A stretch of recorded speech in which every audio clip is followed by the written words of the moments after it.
Ladies and gentlemen, welcome to episode 155 on April 15th.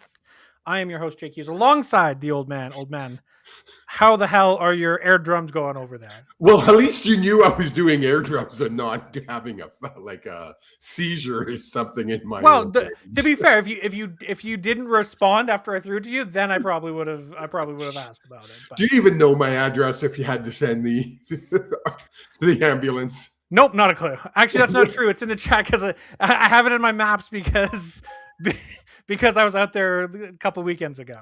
There you go. Hold on, give me a check. We got to go through we text a lot.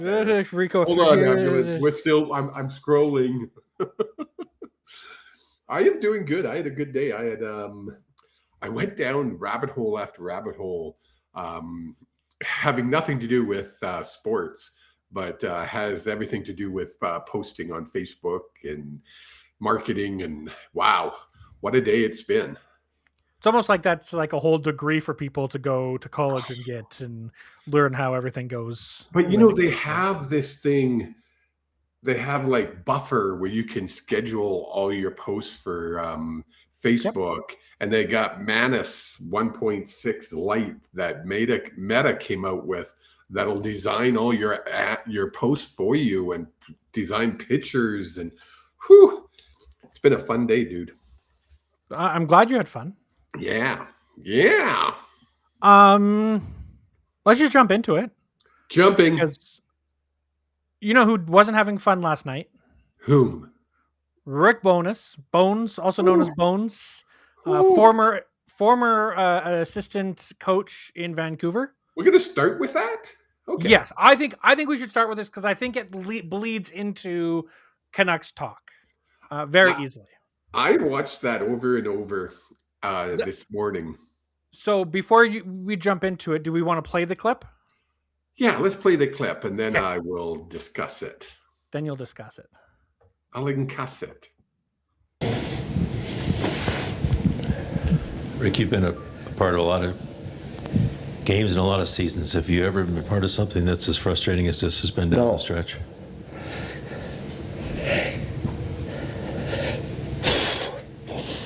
No. And all you got to do is look at the stat sheet. 3 hits, 23 giveaways. Like, I don't know if I'm back, but if I'm back, I'm changing this culture. These guys, they don't care. Losing is not important enough to them. It doesn't bother them. Like, how can you go out and play like that? Should have done this about a month ago. But this is why we are where we are. This is why we're out of the playoffs. That kind of effort. Losing, you have to hate losing. I don't care if it's a meaningless game. I don't care. Show up and compete. 3 hits, 23 giveaways. What else you want to know? You reached them for so long after you got here. What else do you want to know? How did it stop? Where did it stop? Because it got tough. Because it got hard. Like we talked about after the Olympic break. It's going to get harder. So everything's good as long as it's going their way.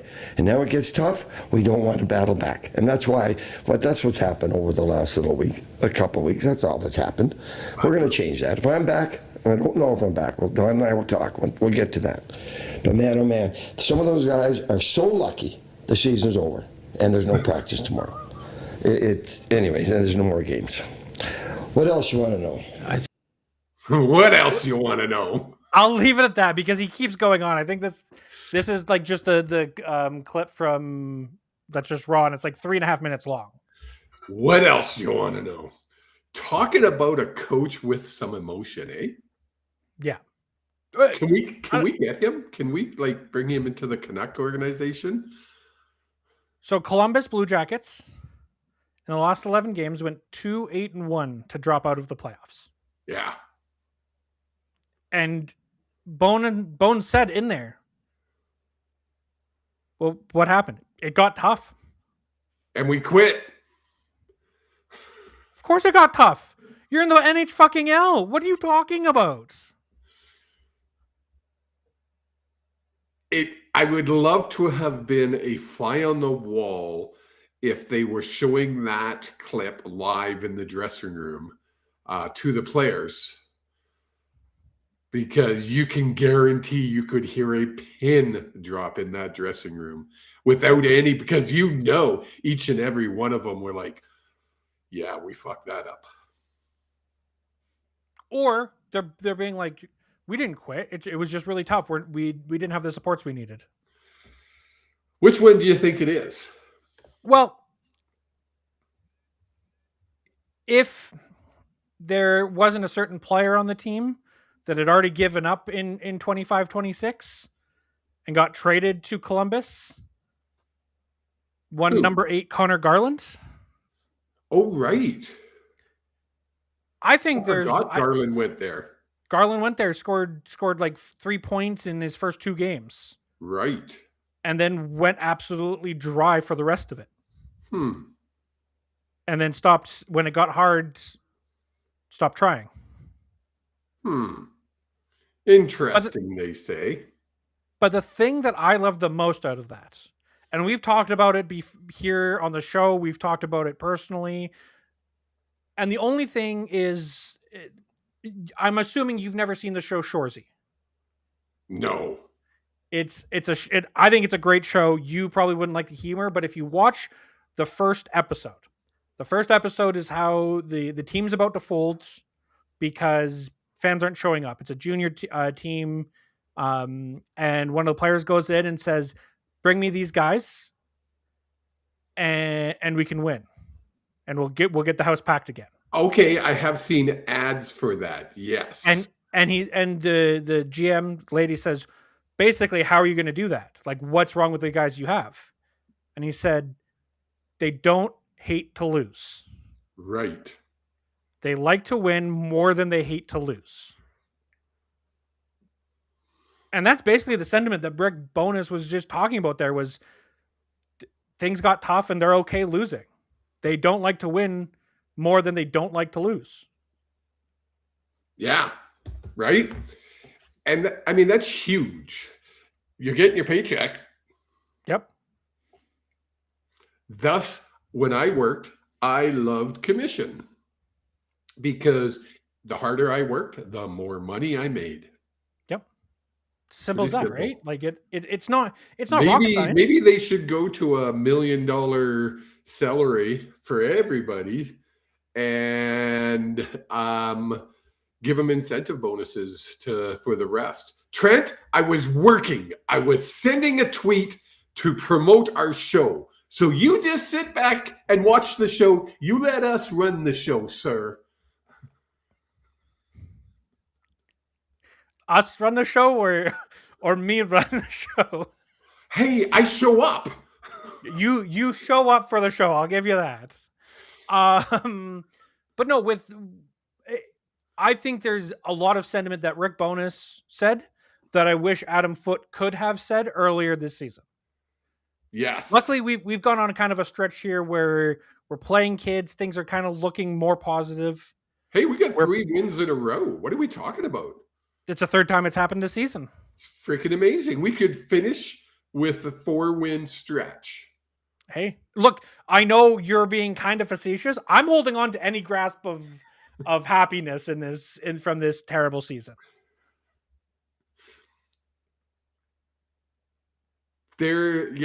There's not a lot you can hold on to for this season. Well, the only thing you can hold on to, and this kind of goes into the next thing we can talk about, is you can play spoiler.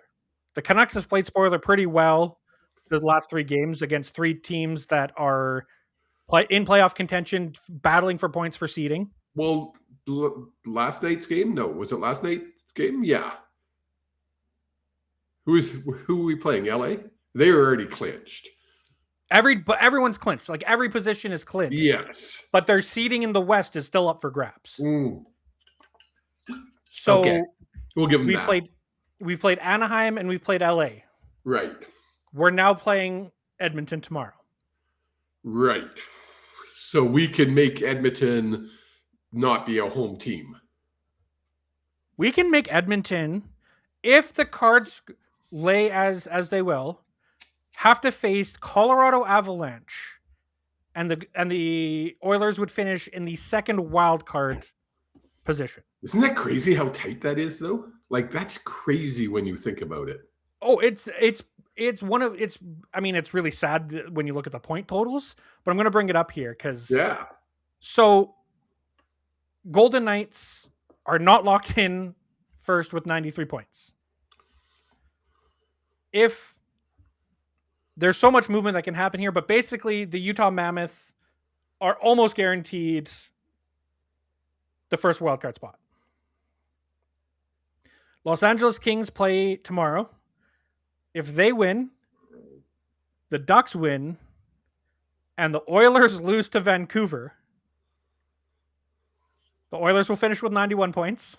The Ducks will finish with 92. The Kings will finish with 92. And the Oilers will face the first seed in the NHL, Utah, what about the Colorado Utah? Avalanche. What about Utah? They have 92 points. Yeah, so win or lose, Utah is in first place because they have the tiebreak against the Oilers in this scenario. Can't they jump to above Vegas? They would have 94 points. No, because they're in the Right. Yes. Central Division. Right. Okay. Sorry. Yeah. Yeah, so like these guys are all locked. Colorado, Dallas, and Minnesota is locked. Yes. Which means the Stars are playing the Wild, with the Stars having home ice advantage. The Avalanche have a home ice advantage. Everything else is still up for grabs with one game to go. That's insane. Now, I believe, if I'm not mistaken, all three, or the Oilers Canucks game starts an hour before the Ducks and the Kings games. Okay. Meaning the Oilers don't know how much effort they need to put forward in those games, in that game, which means they're going to be, you'd think, pushing really hard for that, to hold on to that home ice advantage. Yeah. It's not like they can wait and say, okay, in the second period we can let the foot off the gas because the Kings and Ducks lost, so we don't have to really try. They can't rest anyone going into the playoffs. That makes sense. Yep. Wouldn't it be like the most, like, of for the Canucks, you got nothing to play for? It would be the most Canucks thing to, like, just go into Oilers territory and just demolish them completely to end the season on a 4-game win streak and make the Oilers play the Avalanche. That'd be fun in the first round. That'd be fun. That'd just be so fun. much fun. That'd just be fun. Right, and then if the Oilers win, I don't know who has the tiebreak between the Golden Knights and Edmonton. Do we care? Well, kind of. Yeah, so if Edmonton beats us tomorrow, they'll finish first and take on the Mammoth. Oh, okay. But so a lot up in the air for the Pacific Division. Seems like it. And the Canucks actually have something to play for in that. They can play spoiler. And they love to play spoiler. Do you think that the team can get excited about playing spoiler? They should. At least they have something to play for. Yeah, like, I'd love to ask an athlete that in a way that's not insulting. Hey, you'd insulting. Have to ask somebody after they've retired. Yeah, that's what I was thinking. Like, hey, in this game, you knew you're not making the playoffs, but you have a chance to screw someone else over who's a division rival. Would you? Does that get you amped up? Or is it just, let's go win a game because that's what I do and I hate losing? Yeah, exactly. Right? Do we want to talk about the playoff predictions? Are we going to make playoff predictions? I don't want a round-by-round playoff predictions. I just want what you think the Stanley Cup final is going to be. No, let's do each series in the West. Can't. Why? Because we don't know who's playing who yet. I wanted to. Literally, that was my plan. Was like, okay, perfect. We can do a game by game breakdown. No, we can't. Great. Thanks, West Division. We can do it in the East because that's all locked up. Yeah. Now, who do you think's going to win the Stanley Cup this year? I think the Colorado Avalanche would be the only team in the West that could win it. I also think the Buffalo Sabres And you can never count out the Tampa Bay Lightning once they've made the playoffs. Just because Montreal or Edmonton. I don't want Edmonton to win. I would, just because I'd love to see McDavid raise a cup, just because I think he deserves it. Taking the irrational fan away from me, it would be cool to see. It would also be cool that they get knocked out in the first round and McDavid's done with the Oilers and find out where he goes. Does he come to the Canucks? Can we convince him? Come for a rebuild. You did it in Edmonton. Let's do it in Vancouver. I would think there'd be one team in the world that he would go to other than staying in Edmonton. Panthers? Nope. Vegas? Nope. Where? He's an Ontario boy. Toronto. Who need kind of need a boost right now. Yeah, that would be a huge boost. So right? Oilers out in the first or take a run again. And I'd love to see Montreal take a run. Just for the fact I want a Canadian team. But you're right. Buffalo is I think the dark horse in all of this. And Tampa Bay, I have a feeling they're going to be hard to beat. Can you call the Sabres a dark horse? Because no one predicted they'd be as good as they were this year. So I get where you're saying they're a dark horse. Yeah. But they finished first in the Atlantic. Exactly. I mean, dark horse, just from, if we look at the beginning of the season. Yeah. Yeah, for sure. Yeah. If you look at the season, you're like, they might be the odds-on favorite. Yeah. I think it's very similar to when the Canucks made the playoffs a couple years ago, right? Winning the Pacific by as many points as we did. Yes. It's like, yeah, we would have been, we're happy to make the playoffs. The season happened. There's a reason those games happen. Benchmarks change based off of that. I think the Sabres and the organization around the Sabres would be disappointed if they don't get at least to the conference finals. Oh, yes. After the season they've had? Yeah. Let's hope they don't pull a Vancouver and they turn it around and finish in last. Well, they got 2 seasons. They'll be fine. Out of the West, or out of the East, sorry. Team that I think I could get behind, that would be truly a dark horse, would be the Philadelphia Flyers and Rick Tocchet. I can't do it. I hate Philly. I would have to go for Quinn Hughes. Even after all the stupid ass shit he has said. I have his jersey somewhere. I don't know if you can see it. No, you can't. Oh, you kind of see it over my shoulder. You can kind of see the vertical Vancouver. I can't hang it where I had it because we got the blinds on the doors. But Minnesota's also out of the West, by the way. I know, but I would still like them to see them. That would be my dark horse. That's where I'm getting at. Fair, yeah. I think this is going to be a really fun playoff series because I have teams that I'm rooting against just because I don't like them. Like, and like the Oilers, the Knights. I'm gonna say, and again, I'll never count them out, but I would like to see the Tampa Bay Lightning not win. Why? I like to see different teams in there every year. I like it. I think it's better for the league. It hasn't been in there. I mean, they won 3 out of the last 5. What are you talking about? But not last year. It was the Panthers. Throw you through the. But if you can get like one of Canadians, Sens, Flyers through to the second round, I think that'd be a lot of fun. Utah, I think would be really cool to see them make a run out of the West. The Wild, obviously, just because of the Quinn Hughes connection, even if his family is a little bit special. Do you want to talk about the end of the season awards for the Vancouver Canucks? Because this to me is something that's special. And not in a good way. Because Vancouver Canucks announced their awards last game.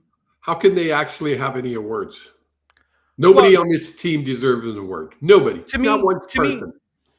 me, there's 2 things I want to talk about. The Unsung Hero going to Drew O'Connor. I think is Okay. well deserved for Sure. Drew. Yep. I think they could have done a way better thing for the fans and said the Unsung Hero is going to all of you in Canucks Nation.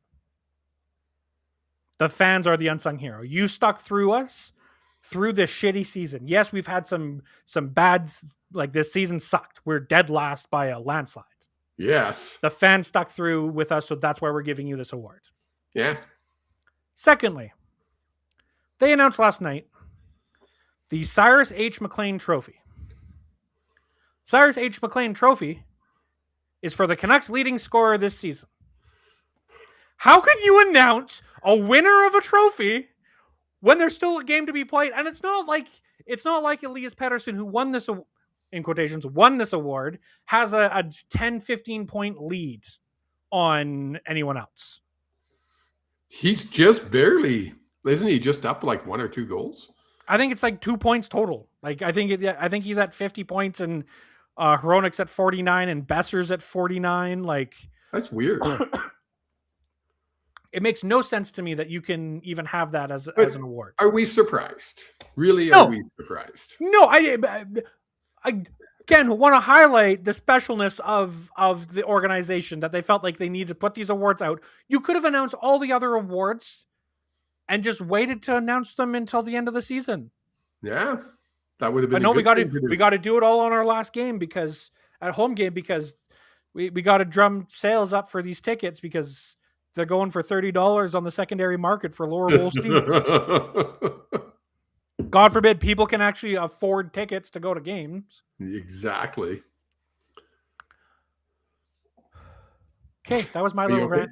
Are you okay? It just drives Are me. you okay? It's No, the little things about this.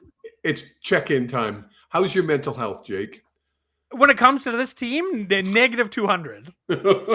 Like between the media issues, the on ice performance, the mediocrity across the board, and no apparent consequences to anyone, the amount of fake stories that are being placed in the media by the organization, like it blows my mind at how inept one organization could be. Well, and when you look at it, I mean, I've seen some really bad teams in my past. I've been a fan of this team since 1970. I remember the very first game. I've said this so many freaking times. This is only the second time in the history of the Vancouver Canucks that they have finished dead last. They've always had another team worse than them. 1 or 2. Always worse. The one time they did finish, they didn't even get first round pick because the freaking Atlanta Flames and who else? The Islanders come into the league that year and took the 1 and 2 picks. So we got third. Sort of like the Canuck curse. Look, they've been cursed. We've talked about this many times. They've been cursed since the moment that the franchise was announced. Yes, when them and Buffalo came in and they had a draw to see who would pick first, and guess who won? A coin flip. Yes. To win who first. And it was originally announced that the Vancouver Canucks had won the pick, because the coin they used was an old coin, and the guy who flipping it didn't see it properly. Oh, I didn't know this. And the Buffalo GM leaned over and said, or Buffalo representative, I don't know who exactly it was, leaned over and was like, no, that's our side. That's the side that we called. It's like, so now that the season's over, yeah, we got one more game, but let's face it. Yeah, the season was over a week ago. If we get the first pick, yep, knowing everything, let's say we win, it's May 5th, we win the lottery, we get first pick, all of a sudden it's draft day, and for somebody was smoking crack over at Vancouver headquarters there, and they called Jake and said, you get to make the first pick, Jake. We're going to throw it to you live when it comes up. Who do you pick? You don't have time to think about it. Who do you pick? You got 2 seconds. Gavin McKenna. Yes. Finally, he comes around, folks. It only took 2 months, but he finally came around to the old man's way of thinking because the old man's always right. No. No. And I've been saying this for 2 months. I've been saying that I think that Gavin McKenna is the better player.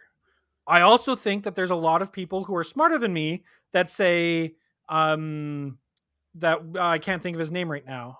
Mine went completely blank. The other, the Swedish player, Lundgren. Nope. no. Oh my God! How can we forget this name? Yeah. As soon as you say it, I'll go, yeah, that's him.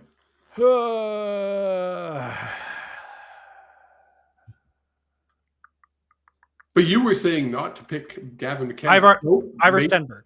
Stenberg. You were saying Stenberg over McKenna the whole time. Or was it just a case, once again, of Jake arguing for the sake of arguing? No. No. Do you want me to go back and I mean, if I knew how to find specific areas in a video, have an argument while it's happening in midstream, I would. I have said consistently that I think Gavin McKenna will be a better player. But there are people who are smarter than me, and this is their full-time job, saying that Stenberg really? is somebody out there smarter than you? Yeah, I know, shocking. Wow. I know, shocking.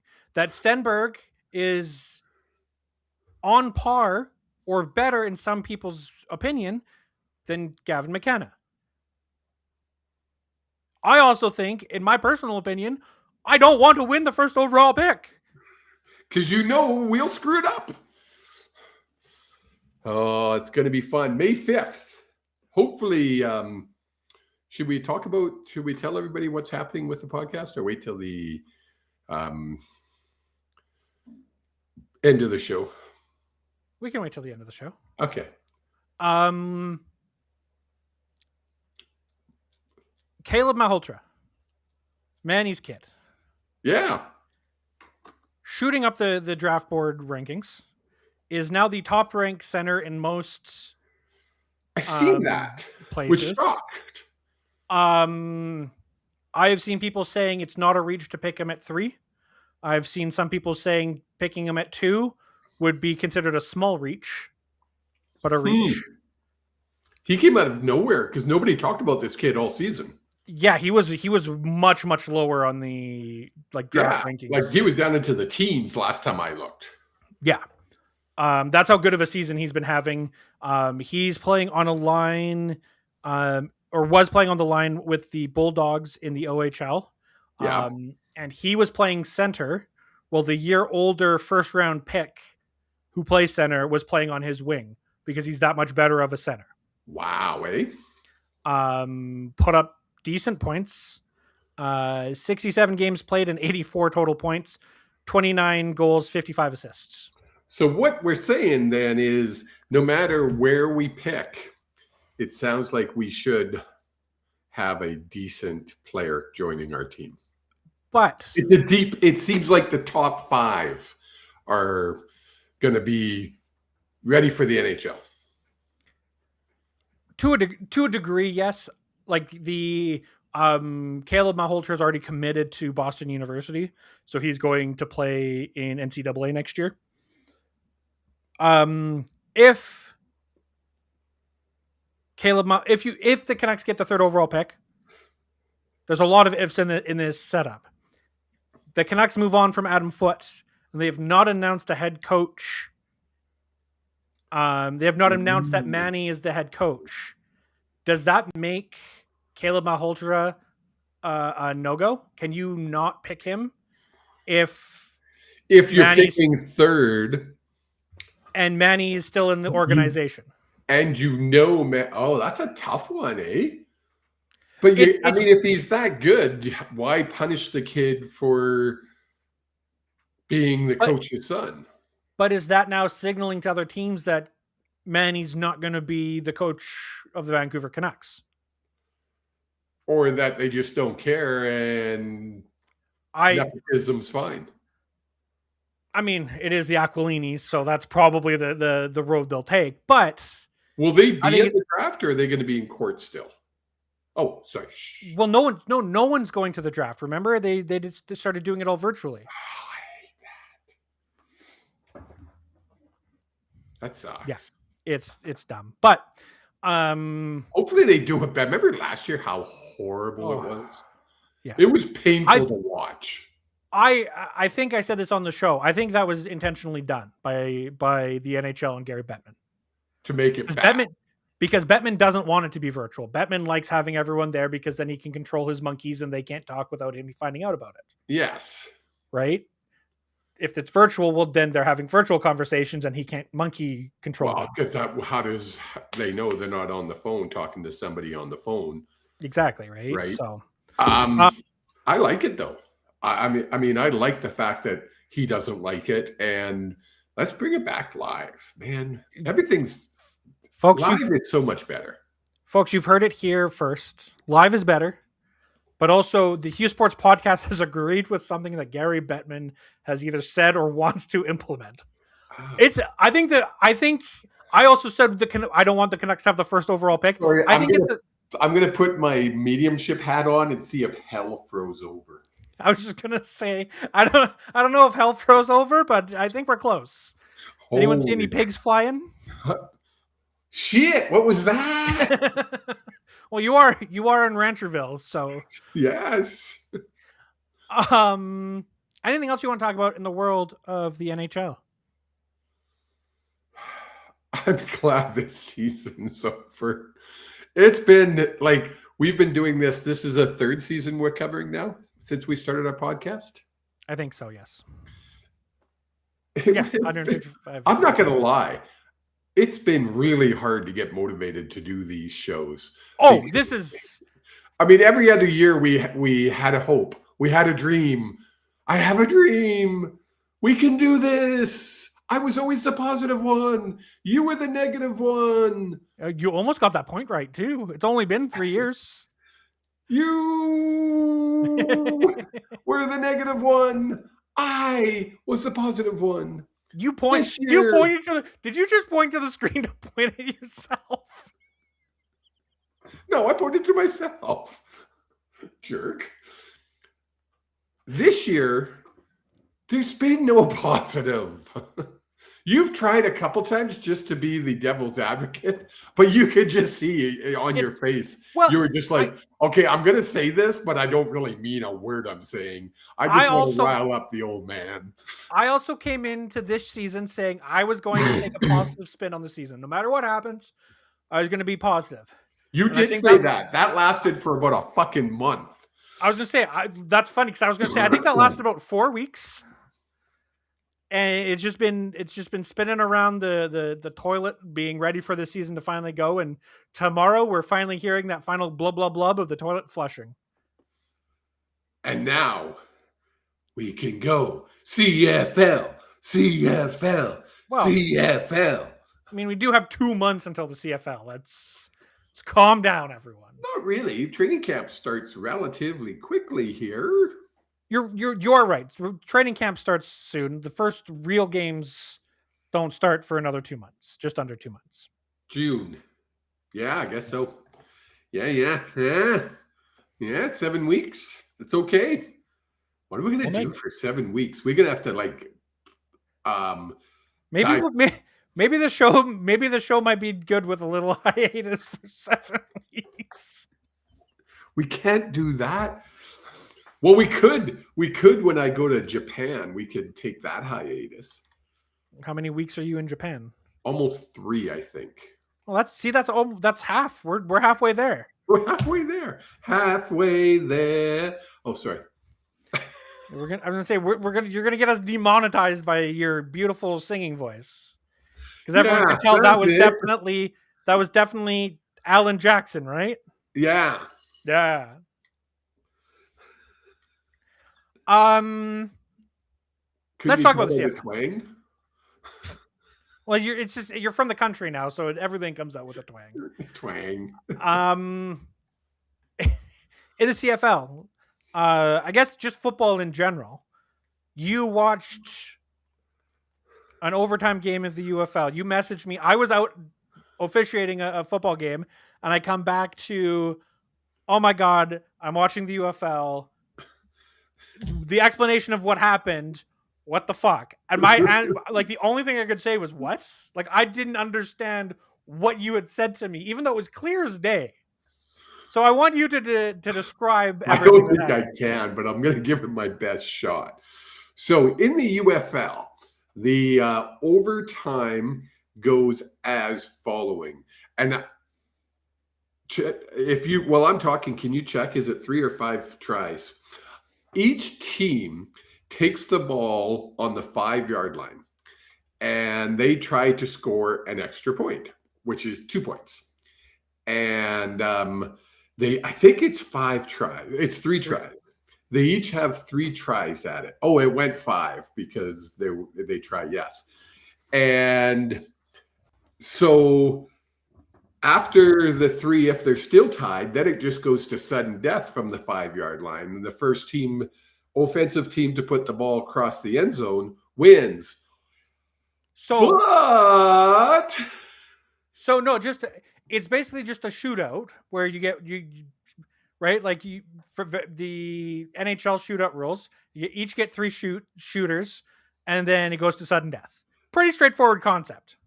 But being the UFL, they had to, because in that concept, and it actually makes sense when after I had sent you that text, the commissioner of the league came on the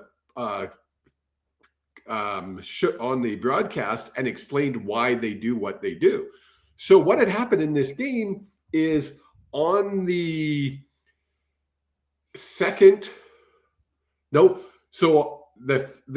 did it 3 times each and nobody scored. So then they went to sudden death.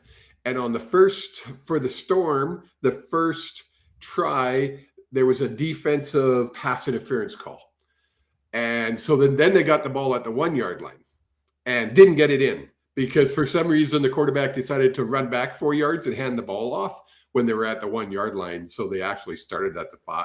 It was bizarre to me. But anyway, they didn't get it in. So then the other teams had their go. They didn't get it in. The next time, then the Storm came out again, the offense, and there was defensive holding. And the refs went into a huddle. And I'm like, okay, so they'll go at the 1. The Storm get to try it again from the 1. And after about a few minutes,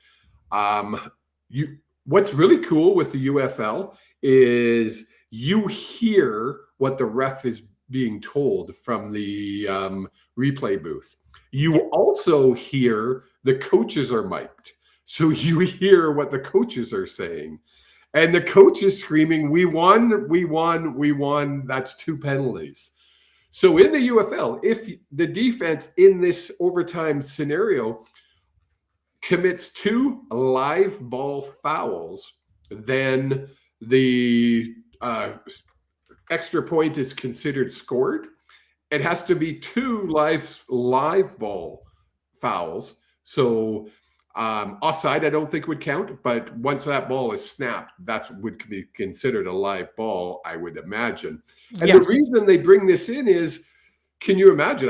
If they didn't, I would just continue to commit fouls.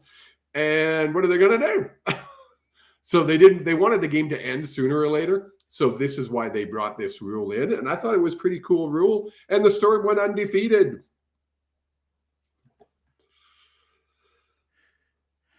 So it's very confusing because when you Google the UFL overtime rules, AI and the first 5 posts are completely incorrect. Yes. So it says that if you have to commit 2 fouls on the same attempt. No. And that's yeah. So I pulled up the rule book here and it's Rule 16 overtime, Article 2 extra period, Item 3. Fouls committed by the defensive team during an unsuccessful try will result in a second try from the 1-yard line. If the defense fouls during any subsequent try, a score will be awarded. Yes. So if I'm understanding that correctly, and I don't know if they talked about it on the broadcast, if it was the other way around where the Storm on defense took a penalty and took a second penalty, the the score would go to the team that the Storm were playing. But No. the Storm would then have a chance. No. So No. let's say, let's remove the team names. Team A and Team B. Team B is on defense. Team B commits 2 penalties in the overtime. Then the game's over. That's not the way it's worded. It's saying Team A gets the point on that try. Now Team B, because Team A goes first, Team B has a chance to respond still. Oh, yes. And in this case, okay, Team B was on offense when the second foul. Yes. Yeah. Team A 100%. committed the 2 fouls. Yeah. I just want to make sure that was clear and understandable. They didn't really say much towards that, but that would make sense, wouldn't it? Yeah. I don't hate that. I don't hate that ruling. Like, again, it's one of those things where you hear and you're like, what? But then, I would 100% take balls coming my way and I'm a DB. Yeah, I'm going to take a DPI because who cares? Yeah. Right? Why wouldn't you? No, that's really smart. Yeah. Go to your live ball penalties. There are a lot more dead ball penalties than you would think of in football. Well, too many men on the field, illegal motion. That's too many men on the field is actually a live ball penalty. Oh, is it? Then what would be considered? So the reason it's too many men is a live ball penalty is because once the ball snaps, that's when you have too many men. Right. You could have an illegal substitution, which is a dead ball penalty. Right. You could have piling on. That's a dead ball penalty. Oh, yeah, I guess so. Late hits, piling on, it's a dead ball penalty. And all kinds of misconducts after misconducts, unnecessary roughness can be live or dead. Yeah. There's a lot. We actually had a situation where the game I was reffing, we had a dead ball penalty and it affected how everything else worked. So we got together as the officials group and we're like, hey, let's talk about this. Then I was a sideline guy and the coach started walking into the field to be like, what's going on? Because it was at the end of the half. I was like, I didn't get all the information. I was like, coach, you got to get back. Like, technically you're not allowed this far onto the field. And, but yeah, there's a lot of application rules from a dead ball penalty that can come to play. Of course.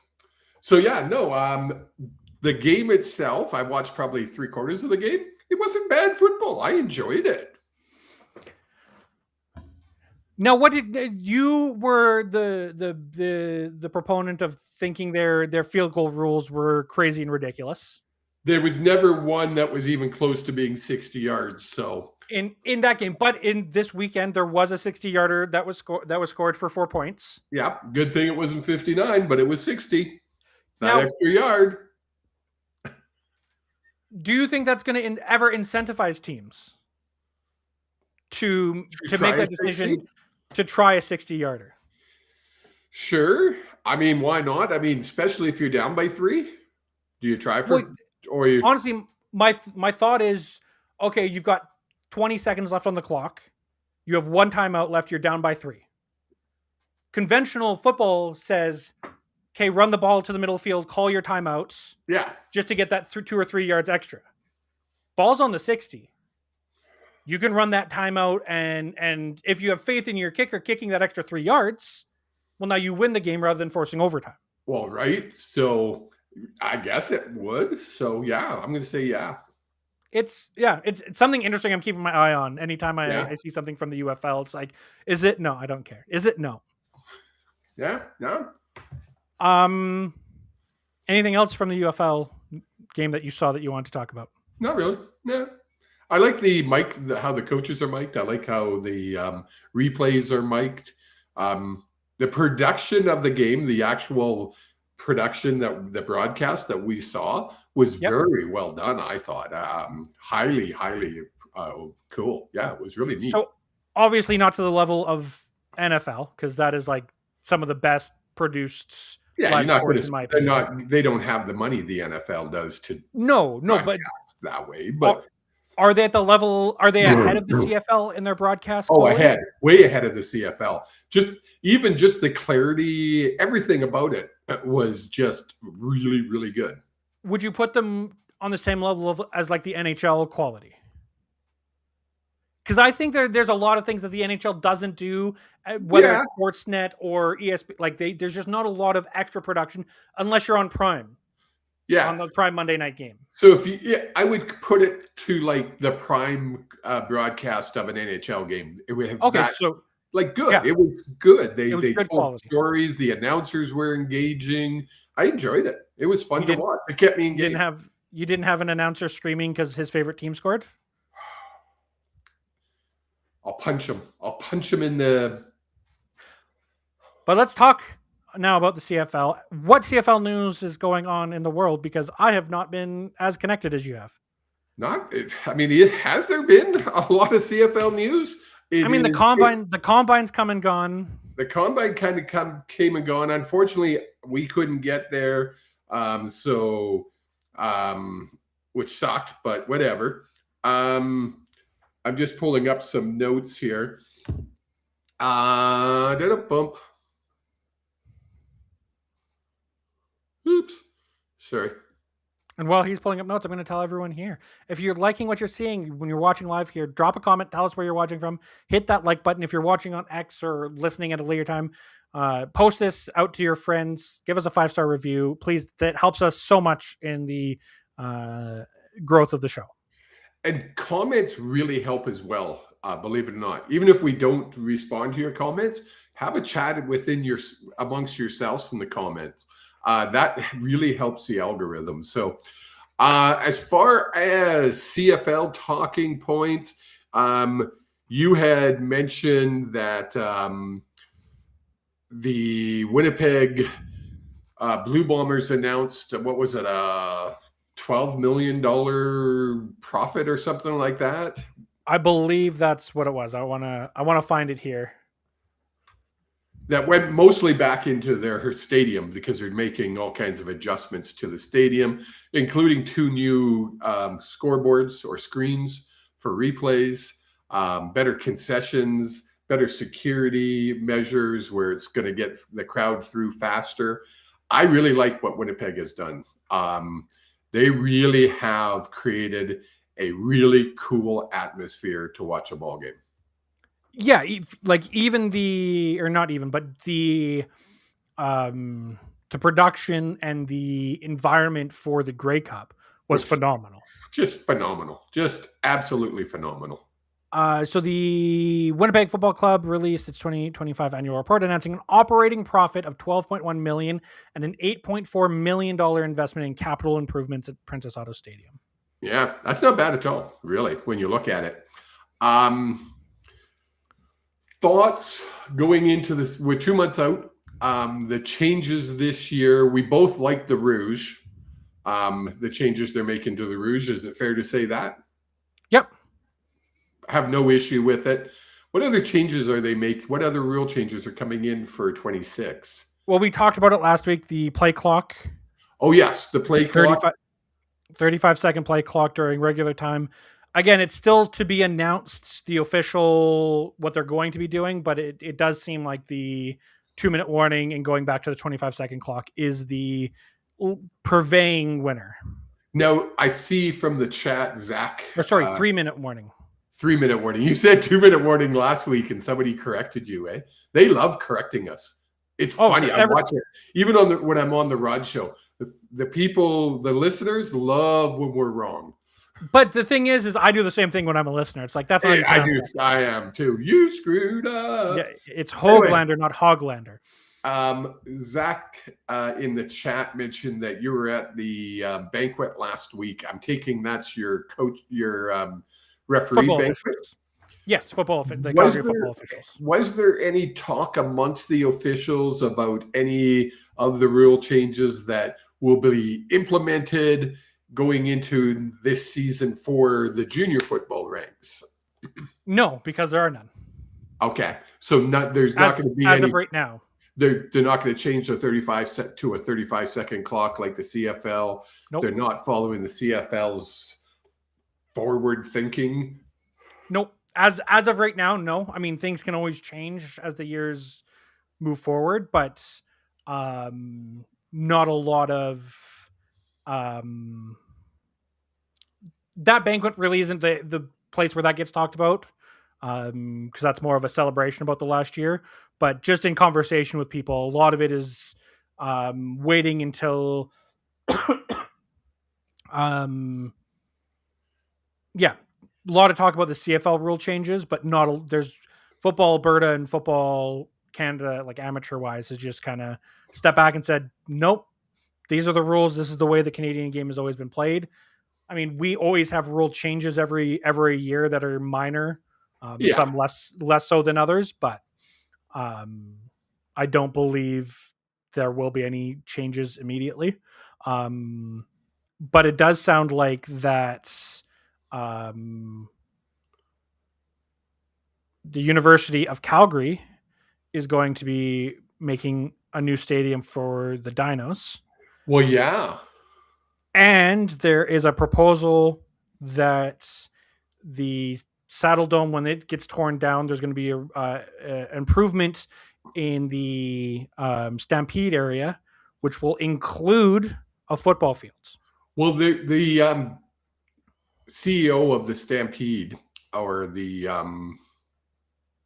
rodeo itself, the guy that's in charge of the stands and everything there, was saying that he foresees a dual purpose facility, and it was like a 2-tier facility, like 2 levels.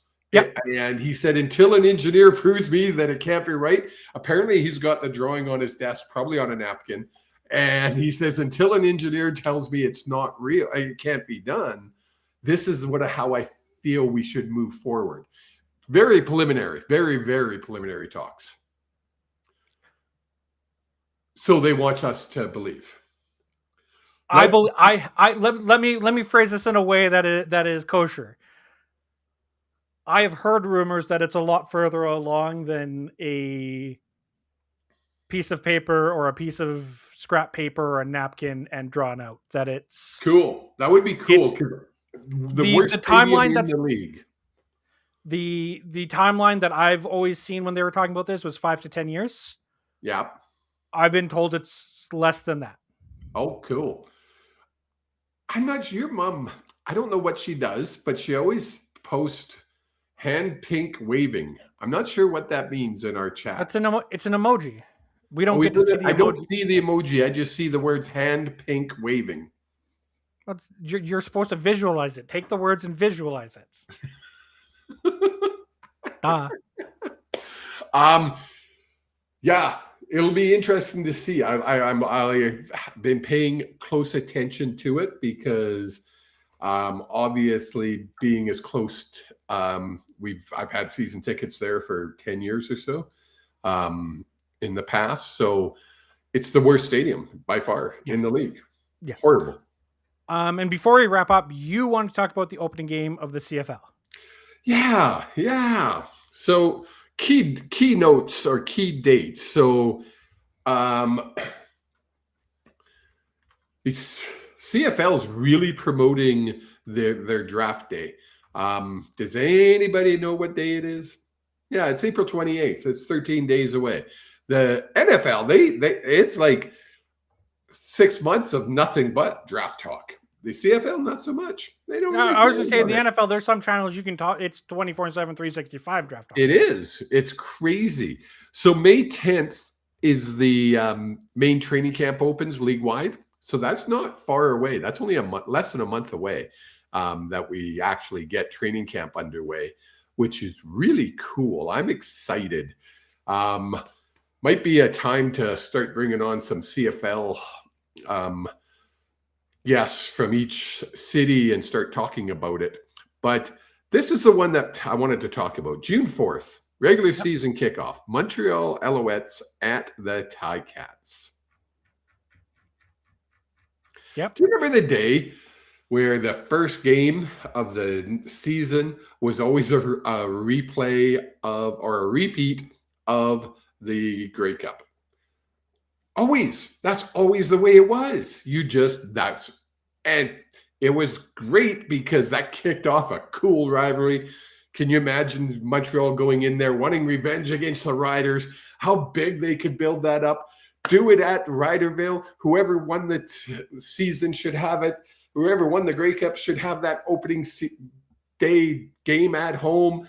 They could promote it. They could make it the biggest game of the week. Put it on Sunday. Make it a big effing thing. Yeah, no. Why would we do that? How many years do you think it's been since they've done that? Because I already knew where you were going as soon as you brought this up, and I started doing research. It's been like a decade at least. It's been 5 years. The last year was the 2021 season. It's sad. It's like they're missing in a league that needs promotion. They just seem to shoot themselves in the foot over and over and miss the boat. Now, because they could make this as a big festival in frickin' Regina. But no matter what in Regina, you're going to get that on the home opener no matter what. But can you imagine how big it would be if you could say it's the repeat? So I'm going back here. And I wish I knew where you were going before you started talking and I was able to do research. I told you where I was going. Well, no, you told me about the first, like I didn't connect the dots until it was too late. What are you doing? What are you thinking? I think it's been longer than that. I confused myself because I didn't click the right button. I think it's been longer than 10 years. It's been a while, but it used to be that's the way they did it. I'll ask Rod tomorrow when I'm on his show.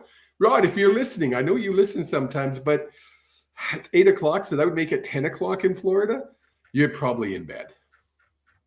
No, maybe not. Maybe you're at the game. It's the last Panther game, so maybe you're awake. If you're awake, he will know it just right off the top of his head. It was 1995, and it was this team against this team. He just has that kind of memory. It's insane. I think it's a great idea. I think there's a lot of other motivating factors behind that, like not being able to do it, whether it's stadium availability, because there are a handful of organizations that still don't own their stadium. Actually, I think there's only 2. Yeah. They could make it work. How's 3. that? There's 4. Sorry, there's 4 organizations that don't, which is almost half the league. Who doesn't? Montreal, Edmonton, Montreal, Calgary, and BC. Saskatchewan owns theirs. Winnipeg owns theirs. Yeah. Toronto owns theirs, BMO. Hamilton, I'm pretty sure, owns theirs. I think so. Or if not, it's community owned. Yeah. I think Ottawa owns theirs as well. Could be. Anyway, Oregon is community. My rant for the day. Bring it back. Let's make a party. Jesus. Anyway. I'm looking forward to the CFL coming back, and I get to go back to doing my picks. Gosh dang it. We're going to rock and roll. Yes. And now should we tell everyone about what may or may not be happening with the show? Well, we don't even know. That's the thing. Once again, you're screwing things up for me. Yeah. So I am in the process of taking a new job, which requires me to be up in camp for 2 weeks at a time. Then I'm back home for a week. So on that third week... Stop. We got to give Trent a chance to stop laughing when you said I'm up in camp. Because he's laughing at you right now. So I was hanging out with a friend yesterday, and when I said I had a job at camp, she was like, "Oh, like a summer camp?" Like, no. She was like, well, "What type of camp? Like, what are you talking about?" I'm like the oil field. She's like, "Oh, that makes more sense." But yeah, so I'm going to be out for 2 weeks and back on for 1. I don't know what to expect on my availability during the weeks that I'm working. Folks, don't worry. I got it. Well, until he goes to Japan for 3 weeks. Then I might, you know what? We were talking about that because I'm just going to do this. I'm going to go to Google. Oops. Can you explain what you're doing? Because I know what you're doing, but you need to explain what you're doing. In Japan right now. It's 11 a.m. on Thursday. So I could always broadcast at 10 a.m. on Thursday from Japan. Well, I think I might miss 1 week because I'll be on a ship. We're doing a cruise.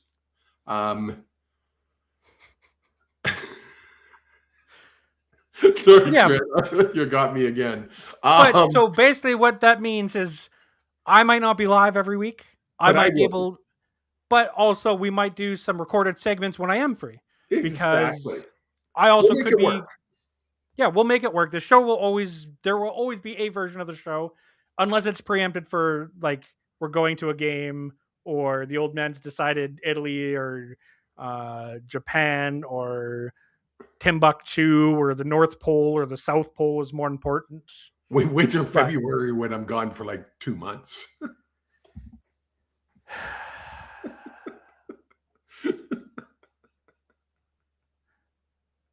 Well, see, more than likely the Canucks will be out of the playoff run at that point already, so we That's could just true, it go won't dark matter. in February. It won't matter. Exactly. We can take a hiatus. We can record everything in one take and just be like, oh, the Canucks lost even more. I guess we suck. Oh, too funny. And there's talk about trading EP40. Trust, there'll be talk until the day he gets traded, if he will be traded. Exactly. But is that everything from you, old man? It is. Keep an eye on our socials to know what's going on and when. But we will see. Pay attention to Wednesdays. Yeah, we will be here in some capacity on Wednesday. Have yourselves a wonderful